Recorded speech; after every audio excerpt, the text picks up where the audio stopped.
سمعت بأن مشدودا حوا عودا فأثمر فی, ہاتھ نہیں پھل دینا شروع کر دیا, صدقی بول دیا کرو ایسا بھی ہوتا ہے, کوئی اچھمبے کی بات نہیں. ایک مثال سے سمجھایا. بعض لوگوں کے پیچھے دولت بھاگتی ہے, پتہ نہیں کہاں سے آ رہا ہے, اسے بھی آ گئے, ادھر بھی آ گئے, آج وہ پلاٹ بھی گیا, آج وہ بھی کاروبار ہو گیا, وہ بھی ہو گیا, برس رہے ہوتے ہیں نوٹ, سمجھ میں نہیں آ رہا ہوتا یار یہ ہو کیا رہا ہے. ٹھیک ہے, جس بزنس میں ہاتھ ڈالیں. ہمارے ایک جاننے والے ہیں بینک میں, اسلامک بینک میں, تو ان کا ٹرانسفر بہت ہوتا رہتا ہے. تو میں نے کہا یار یہ کیا ہے, یہ کبھی ادھر ٹرانسفر کبھی ادھر ہے, بہت بڑی پوسٹ.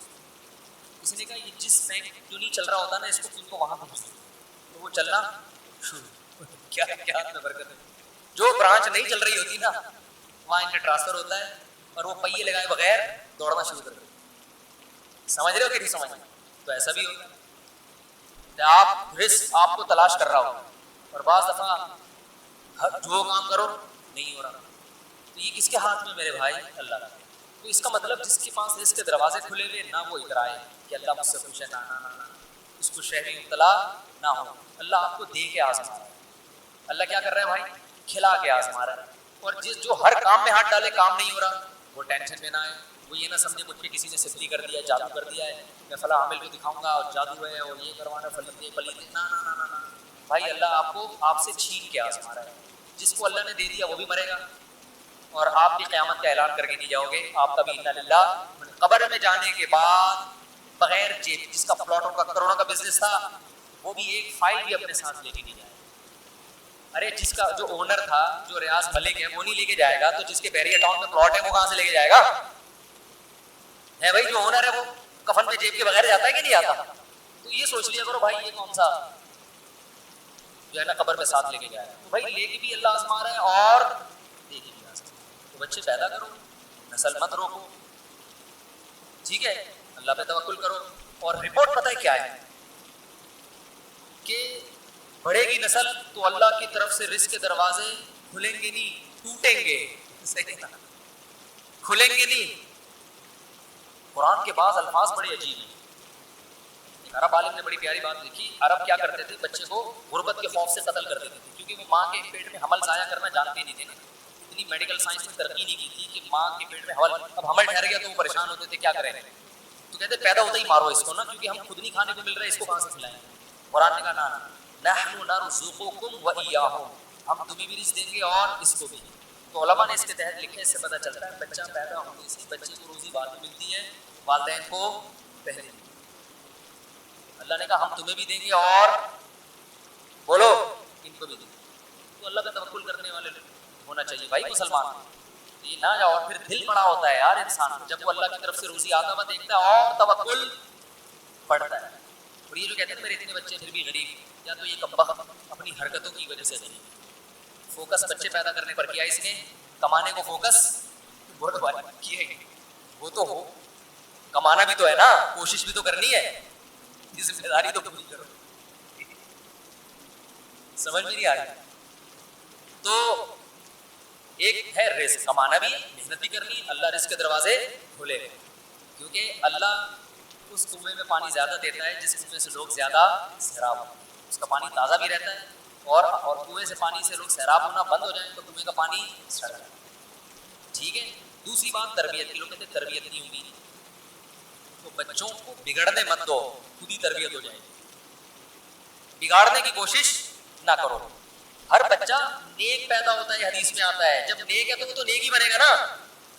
ماں باپ بگاڑ رہے ہیں تو بگاڑو مت ان کو, ماحول برا مت دو. سمجھ رہے ہو؟ نگرانی کرو کہ چرسیوں میں تو نہیں اٹھے بیٹھ رہے, غلط لوگوں میں تو نہیں اٹھے بیٹھ رہے. ایسی جگہ مت رہو جہاں چرسی روئنچی رہتے ہوں. شرابیوں میں رہو گے پھر تو ایک بچہ ہوگا وہ بھی بگڑے گا. اچھے لوگوں میں رہو گے تو 10 بھی ہوں گے انشاءاللہ اچھے بنیں گے. یہ ہے تربیت کا مطلب. اور بچے زیادہ ہونے سے تربیت آسان اس لیے ہوتی ہے کہ وہ خود ایک دوسرے کی تربیت کر رہے ہوتے ہیں. بہن بھائی جتنا ایک دوسرے پہ نگرانی کرتے ہیں ماں باپ نہیں کر سکتے. میرے اوپر بہن بھائی نہ ہوتے نا تو میں مولوی طارق مسعود نہیں بنتا, میں آج یہاں بیٹھ کے بیان نہیں کر رہا ہوتا. سمجھ رہے, میرے تو اوپر بہن بھائی تھے, بہت نگرانی کی انہوں نے, پڑھایا بھی ہے, نگرانی بھی کی, کہاں جا رہا ہے. ابا کو تو بیچاروں کو تھوڑی پتا ہوتا ہے نئی نسل کی حرکتیں. ارے ابا تو بیچارے, ان کو نئی جنریشن کی شرارتیں پتا ہوتی ہیں. ابا کو بیوقوف بنانا آج کل آسان ہے, ابا تو پرانے زمانے نئی لوگوں کی شرارتیں نہیں ہوتی ہیں نا. بھائیوں کو پتا ہوتا ہے کہ مارکیٹ میں کس قسم کی 2 نمبریاں چل رہی ہو, بھائی بھائی کی نگرانی کرے گا. سمجھ میں نہیں آ رہی. تو یہ بہت سارے پورا سسٹم ہے بھائی, اللہ نے نیچر کا حصہ ہے. ایک دوسرے پر نظر رکھتے ہیں, تربیت کرتے ہیں. تو اس کا یہ مطلب نہیں کہ میں دعویٰ کروں میں بہت اچھا ہوں. آپ کے بہن بھائی بہت اچھے بن گئے تو اللہ ہی جانتا ہے, لیکن آپ کے لحاظ سے تو آپ کا خیال میں تو اچھا ہی ہوں گا نا, تبھی تو آپ بیان سننے آئے ہیں. آپ کے خیال میں بتا. باقی ہم کیا ہیں تو اللہ ہی بہتر جانتے ہیں. میں کیوں بتاؤں گا کیا ہوں. اگر میں برا ہوں تو اللہ جانے بھائی, میرا اللہ کا معاملہ. اگر میں اچھا ہوں تو کس کا معاملہ ہے؟ اللہ ہمارا معاملہ. دعویٰ کیوں کریں بھائی؟ دعویٰ کریں گے تو اچھے ہو نہ ہو اللہ کی نظر میں بہرحال برے بنے. تو خیر رپورٹ یہ تھی کہ تربیت بھی آسان ہے, بچے خود ایک دوسرے کی. میرے جس گھر میں زیادہ بچے ہیں وہاں میں مجھے ٹینشن کم ہے, سب خود ہی ایک دوسرے کی نگرانی کر رہے ہوتے ہیں. ٹھیک ہے, کم ہوتے ہیں تو والدین پر ہو جاتا ہے. ہاں اکٹھے پیدا ہو جائیں نا 10 پھر ٹینشن ہے, اکٹھے ہوتے نہیں. جب 10واں ہوتا ہے تو پہلا جوان ہو کے باپ کے کاموں میں ہاتھ بٹا رہا ہوتا ہے, سمجھتے ہو. تو برساتی مینڈک تو دھڑا دھڑ اکٹھے پیدا ہوتے ہیں نا, اس میں یہ تھوڑی ایک مینڈک پیدا ہوا تو پہلا والا بڑا ہو چکا ہے. بچوں میں ایسا نہیں ہوتا, ایک پیدا ہوتا ہے تو پہلا والا بڑا ہو چکا ہوتا ہے, وہ بچہ رہا نہیں ہوتا. 10 بچے کسی کے ہوتے ہیں نا, جب کسی نے کہا تھا میرے 28 بہن بھائی ہیں, 28 بچے میرے ابا کے, تو وہ چھوٹے چھوٹے تھوڑی ہے. ٹھیک ہے نا, وہ سارے جوان ہو چکے ہوں گے, بیٹیوں کی شادیاں ہو چکی ہوں گی. ہمارے ایک جاننے والے تھے, ان کے ماشاءاللہ وہ 23 بہن بھائی, اب 30 ہو چکے ہیں. انہوں نے مجھے بتایا 30 بہن بھائی. اب کوئی سنتا تھا یار تمہارے باپ کے 30 بچے تو بہت ہوتے. وہ بھائی وہ جو 30 بچے تھے اس میں 20 تو جوان ہو چکے ہیں. ٹھیک ہے نا, وہ تو باپ پہ بوجھ نہیں ہے, بلکہ باپ کو بھی پال رہے ہیں, ماں کو بھی پال رہے ہیں. ماؤں کو 3 مائیں تھی ان کی. تو اس لیے یہ سب لفاظی, میں نے کہا نا فرعون نے کیا کہا تھا, بہترین بات کروں گا حالانکہ بدترین باتیں کر رہا تھا. فیملی پلاننگ والے بھی لیبل کیا لگاتے ہیں, ایکچولی اس کی سیٹنگ اور تربیت اور عورت کی صحت. حمل روکنے کے لیے جو عورت گولیاں کھاتی ہے, کوئی ایک گولی دکھا دو جس سے عورت کی صحت اچھی ہو. کوئی ایک کشتہ دکھا دو کہ یہ والا کشتہ جب عورت کھائے گی تو حمل رکے گا اور عورت صحت مند, کیلشیم بڑھ جائے گا. ساری گولیاں عورت کی صحت کا بیڑا غرق کر رہی ہیں, انجیکشن بیڑا غرق کر رہا ہے. نہیں آ رہی تو رہنے دو, جیسے چل رہے 28.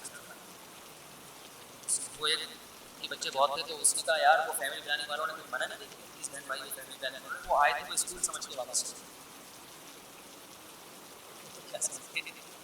یہ بھی لطیفہ غلط ہے, اس لیے کہ وہ 30 بہن بھائی جب تھے تو وہ بچوں کو ایک جیسی عمر کے نہیں, وہ دیکھنے میں اسکول لگتا ہے.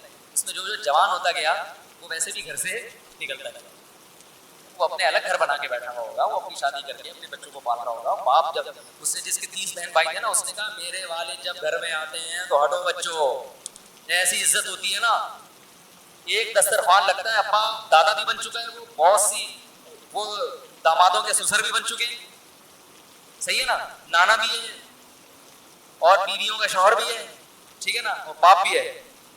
تو خاندان میں جو اس کی ویلیو ہے نا, اس کا کوئی تصور کر ہی نہیں سکتا. ایسے چمن کے تھے, وہ تھے کیا ہیں, بار بار کہیں مجھے طریقی بنا دیا مجھے صاحب نے, ایسے پگڑی پہن کے کہہ رہے ہیں دسترخوان پہ بیٹھتے ہیں اور سارا خاندان لائن سے بیٹھا ہوتا ہے. تو وہ 30 اتنے نہیں ہوتے, ان میں 2-4 اتنے ہوں گے جو لیٹسٹ ورژن ہے. جو پرانے ہیں وہ تو کما کے کھلا رہے ابا کو, بیٹیاں بھی شادی ہو گئی ان کی, وہ اپنے گھروں میں, وہ بھی آئی ہوئی ہیں. عید بقرعید میں کیا رش لگتا ہوگا, داماد بھی آتے ہوں گے. تو یہ بادشاہ تو اس پر ہے آپ کی, بغیر الیکشن کے بادشاہ اور سچی مچی کے بادشاہ.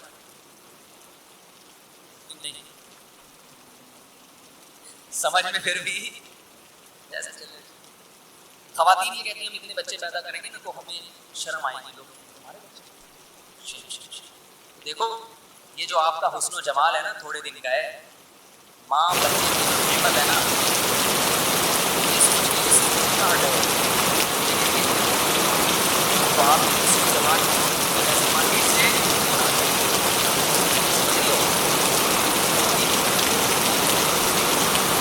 ویسے ہی کھانے والا تھوڑے دن کا ڈسٹینس ہے. عورت کی بڑھاپا مرد کی نسبت بہت جلدی آ جاتا ہے, بہت جلدی آتا ہے.